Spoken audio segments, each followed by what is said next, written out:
Armed men in civilian clothing using unmarked cars have just abducted Honorable Costa Machingao, a leading national figure official in the Citizen Coalition for Change party, from his own home in Budiriro. Panapa tikuona kuti aiwana wecrackdown aisi kumira nyange tiona kuti aiwa SADC yava exercise. Panapa tikuona kuti vakomana vachiri kungotya kuti mangwana vakomana ivava vanogona kukonzeresa. Sanopinda masvika buda nyuka muzara nhasi ndibva subscribe like turn on the bell icon. Promise mukona zambuda itira masvika kuti we say no to abductions, torture and murder of political opponents under normal circumstances.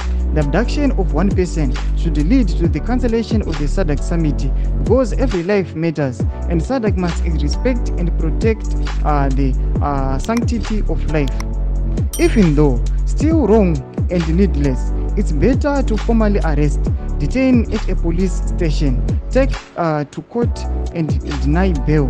That way, accused persons, never mind the validity of the accusation, is safe from the ravages of abuse, have access to lawyers and can be accounted for. Panapa vatira mashoko kuti kutocha kwamuri kuita uko kunotolida to the cancellation of the SADC summit, but zvitori nani kuti mutobata munhu momuisa mupolice custody nyange zveimo mudhina ya bail vazvizikamwa kunzi aiwa ningi ari kwakati ari kumaoko emapurisa, izvo zviri nani pane kuti munhu anongonyangariswa asingazivikanwi kuti akatogwa nevanhu vasingazivikanwi, mota dzisina kunyogwa manumber plates akaendeswa kupi. Panapa nhau iyi iri very concerning. Takatarisa panapa zita reSADC inoda kundorinozosvibisiwa. Tudze mafungiro enyu moti kudi pamusoro pechitiko ichi. Nakomment section medu musangano subscribe, like